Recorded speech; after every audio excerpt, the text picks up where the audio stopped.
Hello guys, ನಮಸ್ಕಾರ ಎಲ್ಲರಿಗೂ. Welcome to my YouTube channel. So guys, ತುಂಬ ಚೆನ್ನಾಗಿ ಸಪೋರ್ಟ್ ಮಾಡ್ತೀರಾ. ನನಗಂತೂ ತುಂಬ ಒಳ್ಳೆ ಪ್ರೌಡ್ ಫೀಲಿಂಗ್ ಇದೆ, ಒಳ್ಳೆ ಕಮ್ಯುನಿಟಿ ನನಗೆ ಸಿಕ್ಕಿದೆ ಅಂತ. So thank you so much. ತುಂಬ ಚೆನ್ನಾಗಿ ಸಪೋರ್ಟ್ ಮಾಡ್ತಿರೋದಕ್ಕೆ. ನಿಮ್ಮ ಕಮೆಂಟ್ಸ್ ಎಲ್ಲ ನಾನು ನೋಡ್ತಿದ್ದೀನಿ. ಸೊ ಯಾರಿಗಾದರೂ ರಿಪ್ಲೈ ಮಾಡಿಲ್ಲ ಅಂದರೆ ದಯವಿಟ್ಟು ಕ್ಷಮೆ ಇರಲಿ, ಖಂಡಿತ ರಿಪ್ಲೈ ಮಾಡ್ತೀನಿ.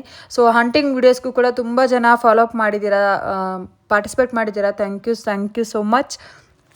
ಸೊ ಇವತ್ತಿನ ದಿನ ಏನಪ್ಪ ಅಂದರೆ, ನಾನು ಗುರುವಾರ ಬೆಳಗ್ಗೆನೇ ಬೇಗ ಎದ್ದು ಸೊ ಶೂಟ್ಸ್ ಎಲ್ಲ ತುಂಬ ಜಾಸ್ತಿ ಇತ್ತು. ಸೊ ಹಂಗಾಗಿ ಬೇಗ ಟಿಫನ್ನ ಮುಗಿಸ್ಬೇಕು ಅಂತ ಸೊ ಖುಷಿಗೆ ಬಾಕ್ಸ್ಗೆ ಮತ್ತು ನನಗೆ ಬಾಕ್ಸ್ಗೆ ಚಪಾತಿ ಮಾಡ್ಕೋಬೇಕು ಅಂತ ಮಾಡ್ಕೋತಿದ್ವಿ. ಸೊ ಬೆಳಗ್ಗೆನೇ ಸ್ವಲ್ಪ ರೈಸ್ ಐಟಮ್ ಮಾಡಬೇಕಿತ್ತು. ಸೊ ಬೆಳಗ್ಗೆನೇ ಚಪಾತಿ ತಿಂದೋದ್ರೆ ಮತ್ತೆ ಸಂಜೆವರೆಗೂ ವೆಯ್ಟ್ ಮಾಡೋಕ್ಕಾಗಲ್ಲ, ತುಂಬ ಗ್ಯಾಸ್ಟ್ರಿಕ್ ಥರ ಆಗುತ್ತೆ ಅಂತ. ಸೊ ಪಾಲಕ್ ರೈಸ್ನ ಮಾಡಿದ್ದೆ ಬೆಳಗ್ಗೆ ಅವನಿಗೆ ಅಂತ, ತಿನ್ನೋದಕ್ಕೆ ಅಂತ. ಸೊ ಚಪಾತಿಗೆ ಬೀನ್ಸ್ ಪಲ್ಯನ ಮಾಡ್ಕೊಂಡಿದ್ವಿ.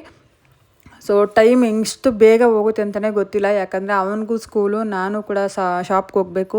ಸೊ ನಮ್ಮ ಮಾವಂಗೆ ಕೂಡ ಹೆಲ್ತ್ ಅಪ್ಸೆಟ್ ಆಗಿರೋದ್ರಿಂದ ಸೊ ಎಲ್ಲರನ್ನೂ ಬ್ಯಾಲೆನ್ಸ್ ಮಾಡಬೇಕು.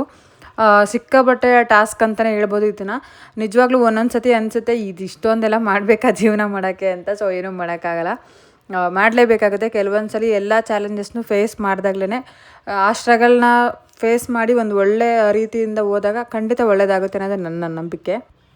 ಹಾಗೆಯೇ ಟಿಫನ್ ಕೂಡ ಖುಷಿಗೂ ಕೊಟ್ಟು ಸೊ ಅವನಿಗೂ ಸ್ಕೂಲ್ಗೆ ಹೋಗೋದಕ್ಕೆ ರೆಡಿ ಮಾಡಬೇಕಿತ್ತು. ಸೊ ಅವನೇ ರೆಡಿ ಆಗ್ತಾನೆ, ನಾನು ರೆಡಿ ಮಾಡೋ ಥರ ಇಲ್ಲ. ಯಾಕಂದರೆ ಅವನು ಆಲ್ರೆಡಿ 10th ಇವಾಗ. ಸ್ವಲ್ಪ ಅವನ ಕಡೆನೂ ಕೂಡ ಗಮನ ಕೊಡಬೇಕಾಗಿರೋದ್ರಿಂದ, ಸೊ 10th ಆಗಿರೋದ್ರಿಂದ ಸ್ವಲ್ಪ ಅವನು ಲೇಸಿ ಮಾಡ್ತಿರ್ತಾನೆ. ಅವನು ಸ್ವಲ್ಪ ನೋಡಿಕೊಂಡು ಟಿಫನ್ ಎಲ್ಲ ಕೊಟ್ಟು ಅವನು ರೆಡಿ ಆಗ್ತಿದ್ದ. ಹಾಗೆಯೇ ನನಗೂ ಕೆಲವೊಂದು ವೀಡಿಯೋಸ್ನ ಮಾಡಬೇಕಿತ್ತು. ಸೊ ಪ್ಯಾಕಿಂಗ್ ಕೂಡ ಮಾಡ್ಕೊಳೋಂಥ ಕೆಲಸ ನಿಜವಾಗ್ಲೂ ಒಂದೇ ದಿನದಲ್ಲಿ ಎಷ್ಟೆಲ್ಲ ಮಾಡಬೇಕು ಒಂದೊಂದು ಸಲ ಅಂದರೆ ಸಿಕ್ಕಾಬಟ್ಟೆ ದೊಡ್ಡ ಟಾಸ್ಕ್ ಥರ. ಸೊ ಈ ಸೀರೆಗಳನ್ನೆಲ್ಲ ನಾನು ಪ್ಯಾಕ್ ಮಾಡಿ ನಾನು ಶಾಪಿಗೆ ತೊಗೊಂಡು ಹೋಗಬೇಕಿತ್ತು. ಕೆಲವೊಂದು ಪರ್ಚೇಸಿಂಗ್ ಮಾಡೋಂಥ ಕ್ಲೈಂಟ್ ಕೂಡ ಇದ್ದರು ಇವತ್ತು. ಸೊ ಅವರಿಗೆಲ್ಲ ಶೋ ಮಾಡಬೇಕಿತ್ತು. ಅವರು ಬಂದು ನೋಡ್ತೀವಿ ಅಂತ ಹೇಳಿದ್ರು. ಇದೆಲ್ಲ ಡೆಲಿವರಿ ಕೊಡೋವಂಥ ಸ್ಯಾರೀಸು. ಸೊ ಗೈಸ್, ನಾನು ಏನು ಹೇಳ್ತಿದ್ದೀನಿ ಅಂದರೆ, ಒಂದು ಕಡಿಮೆ ಬಜೆಟಲ್ಲಿ ಒಳ್ಳೆ ಸ್ಯಾರೀಸ್ನ ಏನಾದರೂ ನೀವು ನೋಡ್ತಿದ್ದೀರಾ ಅಂದರೆ ಖಂಡಿತ ನಮ್ಮ ಪೇಜ್ನ ಫಾಲೋ ಮಾಡ್ಬೋದು. ಖುಷಿ ವಸ್ತ್ರಮಲ್ಲಿ 1000 ರುಪೀಸಿಂದ ಸ್ಟಾರ್ಟ್ ಆಗಿ, ಅಂದರೆ 750 ರುಪೀಸಿಂದ ಸ್ಟಾರ್ಟ್ ಆಗಿ ನಿಮಗೆ 1200, 500, 2000ವರೆಗೂ ಸ್ಯಾರಿನ ಕಲೆಕ್ಷನ್ ತಂದಿದ್ದೀವಿ. ಸೊ ನಿಮ್ಗೆ ಯಾರಿಗಾದರೂ ಬೇಕಾಗಿತ್ತು ಅಂದರೆ ಖಂಡಿತ ನಮ್ಮ ಪೇಜ್ನ ಫಾಲೋ ಮಾಡೋದನ್ನು ಮರಿಬೇಡಿ. ಸೊ ಅದನ್ನೆಲ್ಲ ಮುಗಿಸ್ಕೊಂಡು ಪ್ಯಾಕಿಂಗ್ ಮುಗಿಸಿ ನಾನು ಶಾಪಿಗೆ ಕೂಡ ಬಂದೆ. ಸೊ ಶಾಪಿಗೆ ಬರೋಷ್ಟರಲ್ಲಿ ಆಲ್ರೆಡಿ ಕಸ್ಟಮರ್ ಕೂಡ ಬಂದಿದ್ದರು. ಸೊ ಲಕ್ಷ್ಮಿ ನನಗಿನ್ನ ಒಂದು 2-3 ನಿಮಿಷ ಮುಂಚೆ ಬಂದಿದ್ದರು. ಓಪನ್ ಮಾಡಿದ್ರು ಸದ್ಯ ನಾನು ಹೋಗೋಷ್ಟರಲ್ಲಿ. ಸೊ ಐಬ್ರೋ ಮತ್ತು ಹೇರ್ ಕಟ್ ಅಂತ ಇತ್ತು. ಸೊ ಅದನ್ನು ಕಂಪ್ಲೀಟ್ ಮಾಡಿದೆ. ಸೊ ಕಂಪ್ಲೀಟ್ ಮಾಡೋಷ್ಟರಲ್ಲಿ ಮತ್ತೆ ನನಗೆ ಬೇರೆ ಕ್ಲೈಂಟ್ ಕೂಡ ಫೋನ್ಗಳು ಮಾಡ್ತಾಯಿದ್ರು. ಯಾಕಂದರೆ ವೆಡ್ಡಿಂಗ್ ಸೀಸನ್ ಆಗಿರೋದ್ರಿಂದ ಸೊ ಅವ್ರ ಜೊತೆನೂ ವರ್ಕ್ ಮಾಡಬೇಕಾಗಿತ್ತು, ಅವ್ರ ಜೊತೆನೂ ಕಮ್ಯುನಿಕೇಟ್ ಮಾಡಬೇಕಿತ್ತು. ಸೊ ಬೇರೆ ಕ್ಲೈಂಟ್ ಕೂಡ ಇದ್ದರು ಐಬ್ರೋಸ್ಗೆ ಅಂತ. ಒಂದೊಂದು ಸಲ ಬಂದರೆ ಬರ್ತಾನೇ ಇರ್ತಾರೆ ಕಂಟಿನ್ಯೂಯಸ್ ಆಗಿ ಕ್ಲೈಂಟು. ಇಲ್ಲ ಅಂದರೆ ನಿಜವಾಗ 2-3 ಅವರ್ ಕಾಯ್ತಾನೆ ಇರ್ತೀವಿ, ಒಬ್ಬರಾದರೂ ಬರಲಿ ಅನ್ನೋ ಥರ ಆಗಿಬಿಡುತ್ತೆ. ಕೆಲವ್ರ ಮೈಂಡ್ಸೆಟ್ ಇರುತ್ತೆ, ಪಾರ್ಲರ್ ಅವ್ರಿಗೆ ಏನೂ ಜಾಸ್ತಿ ಕಷ್ಟನೇ ಇರಲ್ಲ, ಆರಾಮಾಗಿ ಬರ್ತಾರೆ, ಆರಾಮಾಗಿ ಹೋಗ್ತಾರೆ ಅಂತ. ನಿಮಗೆ ಗೊತ್ತಿಲ್ಲ, ಅಂದರೆ ನೋಡ್ತಿರೋ ಜನಕ್ಕೆ ಗೊತ್ತಿಲ್ಲ. ಯಾವುದೂ ಈಸಿ ಅಲ್ಲ ನನ್ನ ಪ್ರಕಾರ, ತುಂಬಾ ಹಾರ್ಡ್ ವರ್ಕ್ ಮಾಡಲೇಬೇಕು. ಸೊ ಹಾಗೆಯೇ ನಾವು ತುಂಬಾ ಸ್ಟ್ರಗಲ್ ಮಾಡಿದ್ದೀವಿ. ಸೊ ಅದೆಲ್ಲ ಮುಗಿಸ್ಕೊಂಡು eyebrow work, hair cutting, calls ಎಲ್ಲ ಮುಗಿಸಿ ನಾವು ವಿಡಿಯೋ ಶೂಟ್ನ ಮಾಡಬೇಕಿತ್ತು. ಯಾಕೆಂದರೆ ಬಂದಿರೋ ಹೊಸ ಸ್ಯಾರೀಸ್ ಎಲ್ಲನೂ ನಾನು ಡಿಸ್ಪ್ಲೇ ಮಾಡಬೇಕಿತ್ತು. ಸೊ ಅದ್ರ ಬಗ್ಗೆ ನೋಡೋಣ ಅಂತ ಕುತ್ಕೊಂಡು ವೀಡಿಯೋನ ಮಾಡ್ತಾಯಿದ್ವಿ. ಸೊ ಈ ವಿಡಿಯೋ ಸ್ವಲ್ಪ ಲೆಂತ್ ಆಗಿದೆ ಅಂತ ನನ್ನ ಪ್ರಕಾರ ಅಂತ ಅನಿಸುತ್ತೆ. ಸೊ ಅದಕ್ಕೋಸ್ಕರ ಅದನ್ನ ಕಟ್ ಮಾಡಿದ್ದೀನಿ. ನೀವಿಲ್ಲಿ ನೋಡ್ತಿರೋ ಸ್ಯಾರಿ ಬಂದು ಸೊ ತುಂಬ ಇದು ಸಿಲ್ಕ್ ಸ್ಯಾರಿ. ಇದನ್ನು ವಾಷಬಲ್ ಕೂಡ ಮಾಡ್ಬೋದು. ಇದು ವಾಷಬಲ್ ಅಲ್ದಿರೋ ಅಂಥ ಸ್ಯಾರಿ ಅಂತೂ ಅಲ್ಲ, ವಾಷಬಲ್ ಮಾಡ್ಬೋದು. ನೀವು ಯಾವುದೇ ಸ್ಯಾರಿ ಆಯಿತು ನೀವು ವೇರ್ ಮಾಡ್ತಿದ್ದೀರ ಅಂದರೆ ಖಂಡಿತ ಅದನ್ನು ಸ್ವಲ್ಪ ಹೊತ್ತು ಗಾಳಿಗೆ ಹಾಕ್ಬಿಟ್ಟು ನೆಕ್ಸ್ಟ್ ಅದನ್ನು ನೀವು ಶಾಂಪೂವಲ್ಲಿ ವಾಶ್ ಮಾಡಿದ್ರೆ ತುಂಬ ಚೆನ್ನಾಗಿರುತ್ತೆ. ಸ್ಯಾರಿನ ಆರಾಮಾಗಿ ಕ್ಯಾರಿ ಮಾಡ್ಬೋದು ನೆಕ್ಸ್ಟ್ ಫಂಕ್ಷನ್ಗೂ ಕೂಡ. ಸೊ ಕ್ಯಾರಿ ಮಾಡೋದಕ್ಕೋಸ್ಕರ ನಿಮಗೆ ಅಮೆಝಾನಲ್ಲಿ, ಫ್ಲಿಪ್ಕಾರ್ಟಲ್ಲಿ ಎಲ್ಲ ಕಡೆಯೂ ನಿಮಗೆ ಸ್ಯಾರಿ ಹೋಲ್ಡಿಂಗ್ ಬ್ಯಾಗ್ ಕೂಡ ಸಿಗುತ್ತೆ, ಬ್ರೀತಬಲ್ ಬ್ಯಾಗ್ಸ್. ಅದನ್ನು ಕೂಡ ಪರ್ಚೇಸ್ ಮಾಡ್ಬೋದು. ಸೊ ಈ ಸ್ಯಾರಿ ಪ್ರೈಸ್ ಬಂದು ಬರೀ 999 ಅಷ್ಟೇ. ನಿಜವಾಗ್ಲೂ ತುಂಬ ಚೆನ್ನಾಗಿದೆ. ಕಾಂಟ್ರಾಸ್ಟ್ ಕಲರಲ್ಲಿ ಅಂತ ರಾಯಲ್ ಬ್ಲೂ ಕಲರ್ಗೆ ಪಿಂಕ್ ಕಲರ್ ಕಾಂಬಿನೇಷನ್ ಕೊಟ್ಟಿದ್ದಾರೆ. ನಿಜವಾಗ್ಲೂ ತುಂಬ ಚೆನ್ನಾಗಿದೆ. ನಿಮಗೂ ಯಾರಿಗಾದರೂ ಇದೇ ಸ್ಯಾರಿ ಬೇಕಾಗಿತ್ತು ಅಂದರೆ ದಯವಿಟ್ಟು ಕಮೆಂಟ್ ಸೆಕ್ಷನಲ್ಲಿ ಲಿಂಕ್ ಅಂತ ಕಮೆಂಟ್ ಮಾಡ್ಬೋದು. ಇಲ್ಲಾಂದರೆ ನಾನು ನಂಬರ್ ಕೂಡ ಮೆನ್ಷನ್ ಮಾಡಿರ್ತೀನಿ. ಸೊ ಅಲ್ಲಿ ಕೂಡ ನೀವು ಪರ್ಚೇಸ್ನ ಮಾಡ್ಬೋದು. ಸೊ ನಿಮಗೆ ವಾಟ್ಸಪ್ ಫೆಸಿಲಿಟಿ ಬೇಕು, ವಿಡಿಯೋ ಕಾಲ್ ಮಾಡಿ ನಾವು ಪರ್ಚೇಸ್ನ ಮಾಡ್ತೀವಿ ಅಂದರೆ ಖಂಡಿತ ಮಾಡ್ಬೋದು. ಸೊ ವಿಡಿಯೋ ಕಾಲ್ ಆಪ್ಷನ್ ಕೂಡ ಇದೆ. ಸೊ ಲಿಮಿಟೆಡ್ ಅಷ್ಟೇ ಸ್ಟಾಕ್ ಇರೋದ್ರಿಂದ ಆದಷ್ಟು ಬೇಗ ಬುಕ್ ಮಾಡ್ಕೊಳ್ಳಿ. ಸೊ ನೆಕ್ಸ್ಟ್ ಏನಪ್ಪ ಅಂದರೆ, ಅದೆಲ್ಲ ಶೂಟೆಲ್ಲ ಮುಗಿಸಿ ನಮ್ಮ ಹುಡುಗಿರು ಜಾಮೂನ್ ಏನೋ ತಿನ್ನಬೇಕು ಅಂತಿದ್ರು ಮತ್ತು ಜ್ಯೂಸ್ ಕುಡಿಬೇಕು ಅಂತ ನಮ್ಮ ಹತ್ರದಲ್ಲೇ ಇರೋ ಕಾವ್ಯ ಜ್ಯೂಸ್ ಸೆಂಟರ್ಗೆ ಬಂದು ಅವರೆಲ್ಲ ಜ್ಯೂಸ್ ಎಲ್ಲ ಕೊಟ್ಟರು. ನಾನು ಕೆಲವೊಂದು ಕ್ಲಿಪ್ಪಿಂಗ್ಸ್ನ ತೊಗೊಂಡು ರಾಯರ ಮಠಕ್ಕೆ ಹೋಗ್ಬೇಕಂತ ಹೊರಟ್ವಿ. ಸೊ ಇವತ್ತು ಗುರುವಾರ ಆಗಿರೋದ್ರಿಂದ ರಾಯರ ಮಠದಲ್ಲಿ ನಾವು ಹೋಗೋ ಟೈಮಿಗೆ ಜನ ಇರಲ್ಲ. ಸೊ ಅದೇ ನಮ್ಮ ಪುಣ್ಯ. ಇಲ್ಲಾಂದರೆ ಸಿಕ್ಕಾಬಟ್ಟೆ ಆಗಿಬಿಟ್ಟಿರುತ್ತೆ. ಜನ ಅಂದರೆ ಜನ ನೋಡೋಕ್ಕಾಗಲ್ಲ, ಎಷ್ಟೊಂದು ಜನ ಇರ್ತಾರೆ ಅಲ್ಲಿ. ಸೊ ನಾನು ರಾಯರ ಮಠಕ್ಕೆ ಹೋಗ್ಬೇಕಾದ್ರೆ ಸ್ವಲ್ಪ ಹೂವೆಲ್ಲ ತಗೊಂಡು ಹೋಗಿದ್ದೆ. ಸೊ ಅದನ್ನು ಅವರು ರಾಯರ ವಿಗ್ರಹಕ್ಕೆ ಹಾಕ್ತಾರೆ. ಸೊ ಕಡಿಮೆ ಜನ ಇದ್ದಾಗ ಹೋದರೆ ಇದೊಂದು ನೆಮ್ಮದಿ. ನಾವೇನಾದ್ರು ತಗೊಂಡೋದ್ರೆ ಖಂಡಿತ ಅದು ದೇವರಿಗೆ ಡೈರೆಕ್ಟಾಗಿ ಕೊಡ್ತಾರೆ. ಅದು ನಂಗೆ ತುಂಬ ಇಷ್ಟ. ಸೊ ಅದಾದಮೇಲೆ ನಾನು ಬೆಲ್ಲದ ದೀಪ ಆರತಿ ಕೂಡ ಮಾಡಿದೆ. ನಾನು ಹೊಸ್ದಾಗಿ ಯಾವುದಾದ್ರೂ ಒಂದು ಹೆಜ್ಜೆನ ಇಡ್ತೀನಿ ಅಂದರೆ ಖಂಡಿತ ಅದು ದೇವರ ಆಶೀರ್ವಾದನೇ ಅಂತ ಹೇಳ್ಬೋದು. ನಾನು ಫಸ್ಟು ಎಲ್ಲರಿಗಿಂತ ಮುಂಚೆ ನಾನು ದೇವರಿಗೆ ಥ್ಯಾಂಕ್ಸ್ ಹೇಳೋದು, ನನ್ನಿಂದ ಒಳ್ಳೆ ಕೆಲಸನ ಮಾಡಿಸ್ತಿರೋದಕ್ಕೆ ನಿನಗೆ ಕೋಟಿ ಕೋಟಿ ಅನಂತ ಧನ್ಯವಾದಗಳು ಅಂತ. ಸೊ ಇಷ್ಟೆಲ್ಲ ನಾನು ಮಾಡ್ತಿದ್ದೀನಿ ಅಂದರೆ ಖಂಡಿತ ಯಾವುದೋ ಕಾಣದ ಶಕ್ತಿ ನಮ್ಮಿಂದ ಇದೆಲ್ಲ ಮಾಡಿಸ್ತಿದ್ದಾನೆ ಅನ್ನೋ ಒಂದು ನಂಬಿಕೆ. ಈ ವಿಷಯದಲ್ಲಿ ರಾಯರು ನನ್ನ ಜೀವನದಲ್ಲಿ ಬಂದಮೇಲೆ ಎಲ್ಲ ಪಾಸಿಟಿವ್ ಆಗಿರೋದು. ಕೆಲವೊಂದು ನೆಗೆಟಿವ್ ಆಯಿತು, ಬಟ್ ಏನೂ ಮಾಡೋಕ್ಕಾಗಲ್ಲ. ಒಂದು ಒಳ್ಳೇದು ಬರೋಕ್ಕಿಂತ ಮುಂಚೆ ಖಂಡಿತ ಒಂದು ಕೆಟ್ಟದ್ದು ಆಗಲೇಬೇಕು. ಮೋಸದ ಜಾಲದಲ್ಲಿ ಮೋಸ, ಸುಳ್ಳು ಎಲ್ಲದನ್ನು ಮೀರಿ ನಿಂತಿದ್ದು. ಸೊ ಕೊನೆಗೆ ನಾವು ಪಟ್ಟಂಥ ಕಣ್ಣೀರು ಕಷ್ಟ ಎಲ್ಲದಕ್ಕೂ ಪರಿಹಾರ ಸಿಕ್ಕಿದ್ದೆ.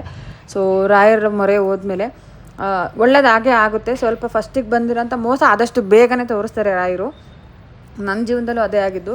ಎಷ್ಟೆಲ್ಲ ಪ್ರಮಾಣ ಆಣೆ ಅದು ಇದು ನಾವು ಒಳ್ಳೆಯವರು ಕೆಟ್ಟವರು ಅಂತೆಲ್ಲ ಹೇಳ್ಕೊತಾರೆ ರಾಯರ ಮೇಲೆ ಆಣೆ ಇಟ್ಟು, ನಾನು ಅಷ್ಟು ಒಳ್ಳೆಯವನು, ನಾನು ಇಷ್ಟು ಒಳ್ಳೆಯವಳು, ಅದು ಇದು ಅಂತ. ಖಂಡಿತ ಎಲ್ಲನೂ ಸುಳ್ಳು. ರಾಯರ ಮೇಲೆ ಏನಾದರೂ ಸುಳ್ಳು ಹೇಳಿ ಅವ್ರ ಮೇಲೆ ಆಣೆ ಪ್ರಮಾಣ ಮಾಡಿದ್ರೆ ಹೇಳೋಕ್ಕೆ ಹೆಸರಿಲ್ದಿರೋ ಥರನೇ ಹಾಳಾಗಿ ಹೋಗ್ತಾರೆ ಅವರೆಲ್ಲನೂ.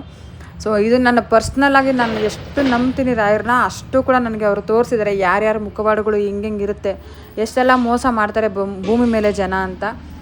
ನಾನು ಎಷ್ಟು ಹತ್ತಿದ್ದೀನಿ, ಎಷ್ಟು ಕಣ್ಣೀರು ಹಾಕಿದ್ದೀನಿ, ಅದಕ್ಕೆಲ್ಲನೂ ಪ್ರತಿಫಲ ಕೊಟ್ಟಿದ್ದಾರೆ ರಾಯರು ಇವತ್ತು ಅಂತಲೇ ಹೇಳ್ಬೋದು. ನಾನು ಅವ್ರಿಗೆ ಎಷ್ಟು ಮಾಡಿದ್ರು ಅಂದರೆ ಎಷ್ಟು ಸೇವೆನ ಮಾಡಿದ್ರು ಕಡಿಮೆನೇ.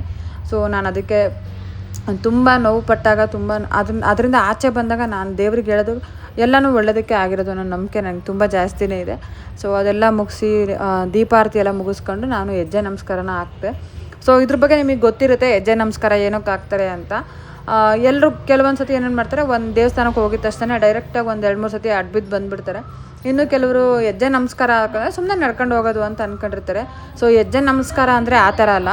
ಪ್ರತಿ ಹೆಜ್ಜೆಗೆ ನೀವು ಪೂರ್ತಿ ದೇಹನ ದಂಡಿಸಿ ಭೂಮಿಗೆ ನಿಮ್ಮ ಹಣೆ ನೆಲಕ್ಕೆ ಮುಟ್ಟಬೇಕು. ಖಂಡಿತ ನೀವು ಹಾಕ್ತಿರೋ ಪ್ರತಿ ಹೆಜ್ಜೆನೂ ದೇವರಿಗೆ ಸಲ್ಲುತ್ತೆ. ಸೊ ಈ ಥರ ಹೆಜ್ಜೆನ ಹಾಕಿ, ಅಂದರೆ ಒಂದು ಸ್ಟೆಪ್ ಮುಂದೆ ಇಟ್ಟು ಫುಲ್ ದೇಹನ ನೀವು ಹಣೆ ನೆಲಕ್ಕೆ ಮುಟ್ಟಬೇಕು. ಸೊ ಅವಾಗಷ್ಟೇ ನೀವು ಬೇಡ್ತಿರೋ ನೀವೇನಾದರೂ ಪ್ರತಿಫಲ ಬಯಸ್ತಾ ಇದ್ದೀರಾ ದೇವರಿಂದ ಅಂದರೆ ಖಂಡಿತ ಅದು ನಡೆಯುತ್ತೆ. ಹಾಗೆ ಇನ್ನೂ ಕೆಲವು ತುಂಬ ಎಲ್ಲ ಸಕ್ಸಸ್ ಆಗಿದ್ದಾದ್ಮೇಲೂ ಕೂಡ ದೇವರಿಗೆ ಧನ್ಯವಾದ ಹೇಳ್ಬೇಕಂದ್ರೆ ಈ ರೀತಿ ಕೂಡ ಹೇಳ್ಬೋದು. ಸೊ ನಿಮಗೆ ನಿಜವಾಗ್ಲೂ ಒಳ್ಳೇದಾಗೇ ಆಗುತ್ತೆ. ರಾಯರು ಖಂಡಿತ ಇದ್ದಾರೆ. ಸೊ ಅಲ್ಲಿಂದ ಬಂದು ಸ್ವಲ್ಪ ಹೊತ್ತು ರೆಸ್ಟ್ ಮಾಡಿ ಊಟ ಎಲ್ಲ ಮುಗಿಸ್ಕೊಂಡ್ವಿ. ಸೊ ಎಲ್ಲರೂ ತುಂಬ ಬಿಸಿಲಿರೋದ್ರಿಂದ ಸೊ ಆದಷ್ಟು ಲಿಮಿಟೆಡ್ ಫುಡ್ನೇ ಊಟ ಮಾಡ್ತಿರೋದ್ರಿಂದ ಚೆನ್ನಾಗಾಯಿತು. ಎಲ್ಲ ಊಟ ಎಲ್ಲ ಮುಗಿಸ್ಕೊಂಡು ವೆಯ್ಟ್ ಮಾಡ್ತಿದ್ವಿ. ಸೊ ಕ್ಲೋಸಿಂಗ್ ಟೈಮ್ ಆಗಿತ್ತು ಆಲ್ರೆಡಿ. ಸಂಜೆ ನನಗೂ ತುಂಬ ಸುಸ್ತಾಗಿತ್ತು ಅವತ್ತು. ಸೊ ಅಷ್ಟರಲ್ಲಿ ನನ್ನ ಫ್ರೆಂಡ್ ನೇತ್ರ ಅಂತ, ನಾವು ಎಲ್ಲೋ ಒಂದು ಕಡೆ ಗಾರ್ಮೆಂಟ್ಸಲ್ಲಿ ನಾನು ಕೆಲಸ ಮಾಡಬೇಕಾದ್ರೆ ಇವ್ರಿಗೂ ನನಗೂ ಸಣ್ಣ ಪರಿಚಯ ಅಷ್ಟೇ. ಸೊ ಅವ್ರ ಕಡೆಯಿಂದ ತುಂಬ ನನಗೆ ಮದುವೆ ಬುಕ್ಕಿಂಗ್ಸ್ ಆಗಿರಲಿ ಅಥವಾ ಎನ್ಕ್ವೈರೀಸ್ ಆಗಲಿ ತುಂಬಾ ಜಾಸ್ತಿ ಬಂತು. ತುಂಬ ಬೇಗ ಸಜೆಸ್ಟ್ ಮಾಡ್ತಾರೆ. Trusted page, trusted makeup artist ಅಂತ ತುಂಬ ಜನಕ್ಕೆ ಅವರು ಹೇಳಿದ್ದಾರೆ ಕೂಡ. ಹಾಗೆ ಈ ಮೇಕಪ್ ಕೂಡ ನಮಗೆ ಕೊಟ್ಟಿರೋದು ತುಂಬ ಸಂತೋಷ ಆಯಿತು Netra. Thank you so much. So guys, ನಿಮಗೂ ಯಾರಿಗಾದರೂ ಮೇಕಪ್ ಬೇಕಾಗಿತ್ತು ಅಂದರೆ ಮದುವೆ ಈವೆಂಟ್ಸ್ ಏನೇ ಫಂಕ್ಷನ್ ಇದ್ರೂ ನಮ್ಮನ್ನು ಕಾಂಟ್ಯಾಕ್ಟ್ ಮಾಡಬೇಕು. ನಮ್ಮ ಸರ್ವಿಸ್ ನಿಮಗೆ ಬೇಕಾಗಿತ್ತು ಅಂದರೆ ಖಂಡಿತ ನಂಬರ್ನ ಮೆನ್ಷನ್ ಮಾಡಿರ್ತೀನಿ. ನಮ್ಮ ಇನ್ಸ್ಟಾಗ್ರಾಮ್ ID ಕೂಡ ಹಾಕಿರ್ತೀನಿ. ನಮ್ಮ ಕಡೆಯಿಂದ ನಮ್ಮ ಮೇಕಪ್ನ ನೀವು ಬುಕ್ ಮಾಡ್ಕೋಬೋದು. 100% ರೀಸನಬಲ್ ಪ್ರೈಸಲ್ಲೇ ಮಾಡಿಕೊಡ್ತೀವಿ. ಟ್ರಾವೆಲಿಂಗ್ ಚಾರ್ಜಸ್ ಏನೂ ತಗೋತಾ ಇಲ್ಲ. ಖಂಡಿತ ಒಳ್ಳೆ ಮೇಕಪ್ನ ನೀವು ನೋಡ್ಬೋದು. ಸೊ ನನ್ನ ಓಪನ್ ಚಾಲೆಂಜ್ ಏನಪ್ಪ ಅಂದರೆ, ನಿಮಗೆ ಮೇಕಪ್ ಇಷ್ಟ ಆಗಿಲ್ಲ ಅಂದರೆ ಖಂಡಿತ ಪೇಮೆಂಟ್ ಮಾಡೋ ಅವಶ್ಯಕತೆಯೇ ಇಲ್ಲ. 100ಗೆ 100% ನಾನು ಗ್ಯಾರಂಟಿ ಕೊಡ್ತೀನಿ. ನನ್ನ ವರ್ಕ್ ಮೇಲೆ ನಂಗೆ ತುಂಬಾ ನಂಬಿಕೆ ಇದೆ.